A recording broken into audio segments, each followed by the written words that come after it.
Bom, dando continuidade ao nosso curso de Física 1, vamos agora para a nossa segunda aplicação, que vai ser uma aplicação envolvendo a força de atrito, né? Em particular, esse exemplo daqui, né, que a gente vai resolver nessa nossa segunda aplicação, é um exemplo que muitos estudantes erram assim, com gosto, erram com muita frequência.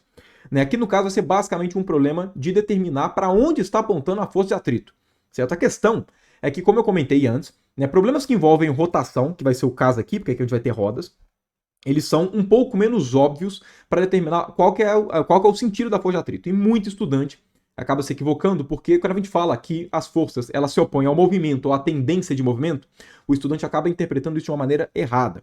Como eu comentei no último vídeo, a gente sempre tem que olhar o movimento ou a tendência de movimento do ponto de contato. Isso vai ficar claro aqui. Enfim, né, esse aqui é um exemplo bem errado pelos estudantes, né, com uma taxa de erro muito grande, por conta disso que eu estou fixando ele aqui na segunda aplicação para matar esse tipo de problema.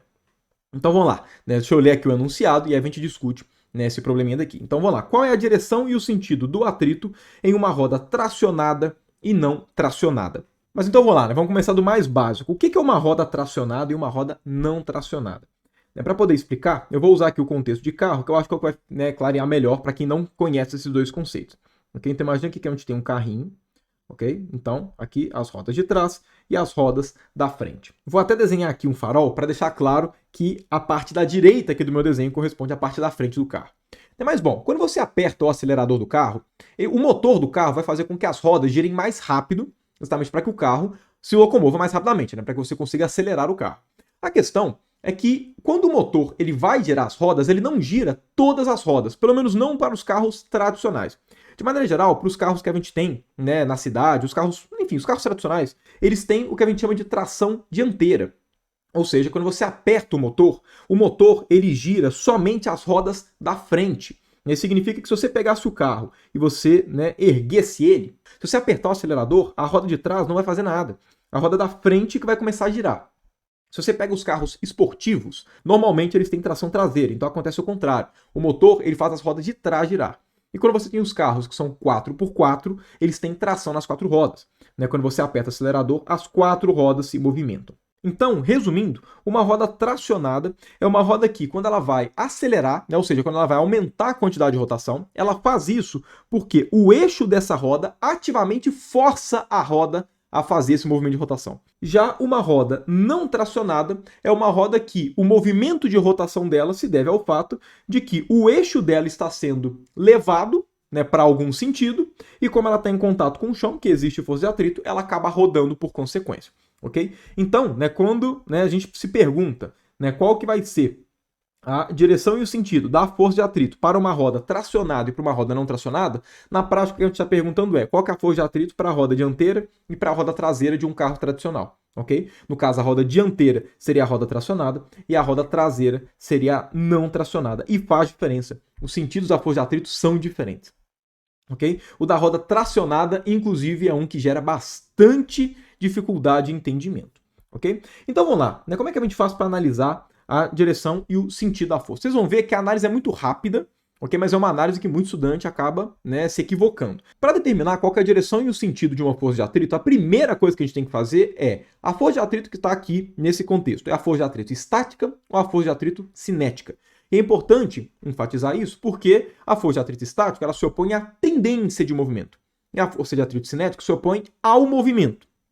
Okay? Então, como tem essa diferença, a gente tem que saber se é atrito estático ou atrito cinético. Em ambos os casos, levando em conta que a roda não desliza, ou que ela está rolando, o atrito em ambos os casos é um atrito do tipo estático. E aqui já de cara, muitos estudantes, né, já acabam errando, porque muitos acham que é o atrito cinético pelo fato de que a roda está se movimentando. Consequentemente, tem que ser um atrito cinético. Mas lembrando, quando a gente fala de movimento, para poder falar se é um atrito estático ou cinético, é o movimento do ponto de contato. O que a gente tem que saber é o ponto de contato da roda com o chão, ele se movimenta? Se ele se movimentar, então significa que é o atrito cinético. Se ele não se movimentar, significa que é o atrito estático. Aqui eu já estou dando um spoiler falando que o ponto de contato está em repouso, né? No caso, ele não tem movimento. Eu vou mostrar, né, isso na prática para vocês. É bem simples a gente verificar isso, pelo seguinte. Vamos lá, primeiramente, a gente está levando em conta que a roda está rolando, não está derrapando. O que significa isso? Imagina que eu faço uma marquinha aqui, ok? Imagina que eu faço essa marquinha e eu faço com que essa roda comece a girar. Imagina que ela começa a girar, aí, enfim, essa roda veio para cá, imagina que ela veio para cá, e essa marquinha ela veio para cá, por exemplo. Aqui eu vou até colocar nas cores correspondentes, só para poder deixar mais claro. Imagina que a roda veio para cá, e depois que ela veio para cá, imagina que essa marquinha vermelho, ela veio para essa posição daqui. Se ela estava aqui antes e ela veio para cá, significa que o movimento da roda fez a extremidade dela andar essa quantidade. Se essa quantidade ela mede x, o comprimento desse arco é x, significa que a roda andou x. Isso significa rolar sem deslizar. Significa que se a roda deu uma volta, que vai dar 2πr, a roda vai ter andado horizontalmente 2πr. Essa ideia é até bem intuitiva para todo mundo, eu imagino. Agora, olha só, né? A partir disso, o que significa? Significa que, se a gente souber qual que é a velocidade de rotação de cada ponto dessa roda, a gente vai saber exatamente qual que é a velocidade que a roda está se movimentando para a direita.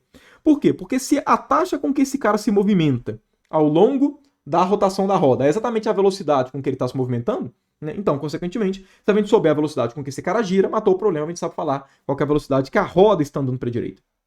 Agora, olha só, vamos supor que essa roda daqui ela tem um raio R. Se ela tem um raio R, a gente sabe que a extremidade dessa roda ela anda com uma velocidade igual a ômega R, um movimento circular.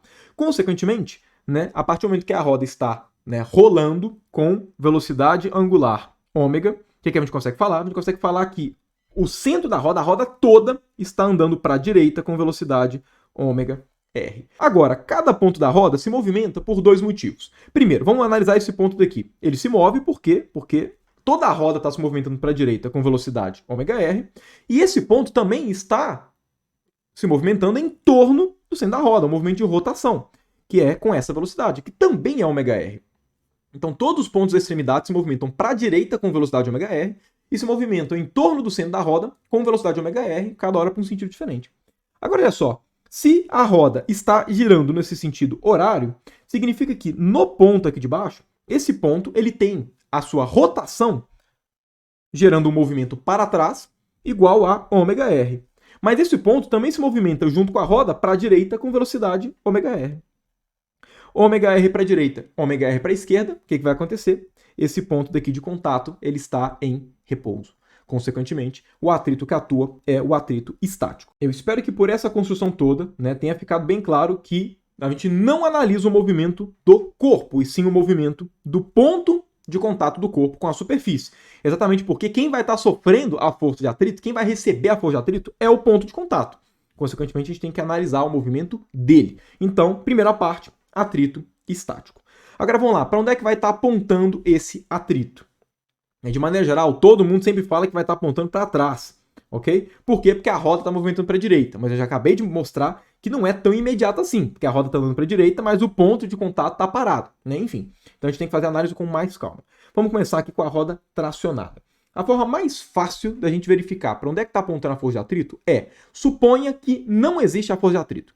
Se não existir a força de atrito estática, então necessariamente o corpo vai derrapar, ele vai deslizar na superfície. E o que a gente vai analisar é o sentido dessa derrapagem, porque a força de atrito vai ser sempre contrária a esse sentido da derrapagem, caso não existisse a força de atrito, que é equivalente a gente falar que a força de atrito estática se opõe à tendência de movimento. Mas então vamos lá, roda tracionada. Vamos supor que inicialmente essa roda estava em repouso e aí ela começou a se movimentar com uma certa velocidade ômega no sentido horário. Ou seja, ela começou a se movimentar dessa forma porque existe um eixo preso nela que força a roda a girar no sentido horário, pelo fato dela estar tracionada.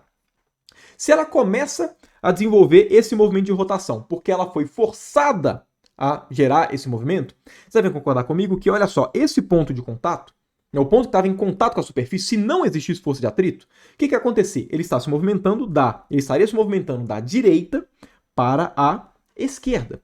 Consequentemente, o ponto de contato dessa roda com a superfície, se não existisse o atrito, seria um movimento de deslizar da direita para a esquerda. Consequentemente, a força de atrito vai se opor a isso, sendo da esquerda para a direita.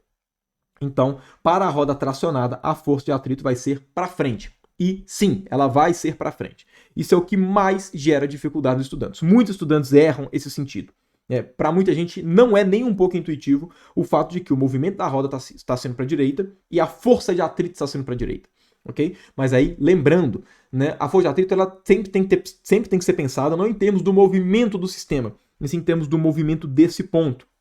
E até bem fácil de entender. Pensa no seguinte: se a roda ela vai girar, ela tem que empurrar o chão para trás para que ela consiga jogar o carro para frente no movimento de rotação. Consequentemente, se ela vai empurrando o chão para trás à medida que ela vai, né, que a roda vai acelerando, por exemplo, então necessariamente a força de atrito vai se opor a isso, sendo para frente. Então, rodas tracionadas, a força de atrito ela é na mesma direção que o movimento está sendo induzido. Ok? Vamos agora para a roda não tracionada. Vamos lá, imagina que a roda não tracionada ela inicialmente estava parada, e aí, depois de um tempo, ela começou a se movimentar com uma velocidade, mesma forma, velocidade ômega, aqui no caso, né, no sentido horário.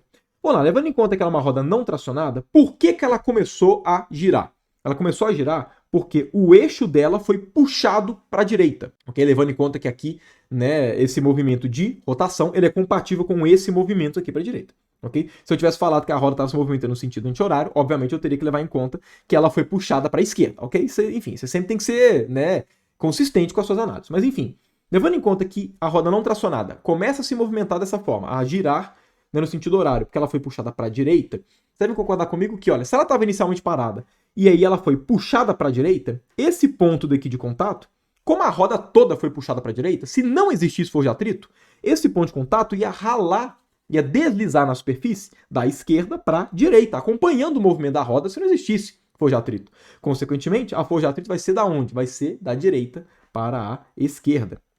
Então a força de atrito, essa daqui sim, vai ser contrária ao movimento da roda como um todo. Essa daqui os estudantes não erram tanto, mas eles acabam não errando pelos motivos errados, ok?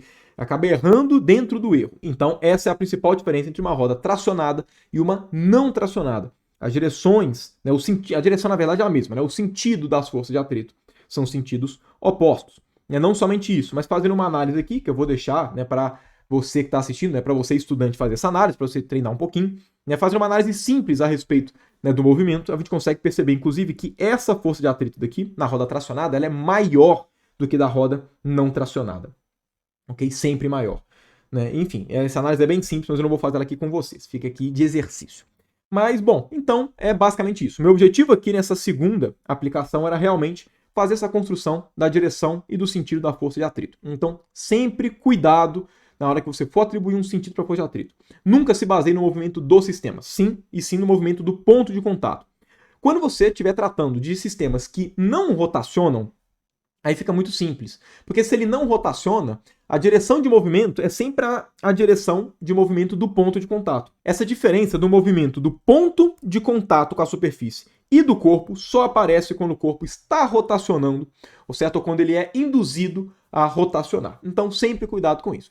Mas enfim, dado esse exemplo então, vou encerrando o vídeo de hoje. Volto com vocês no próximo exemplo.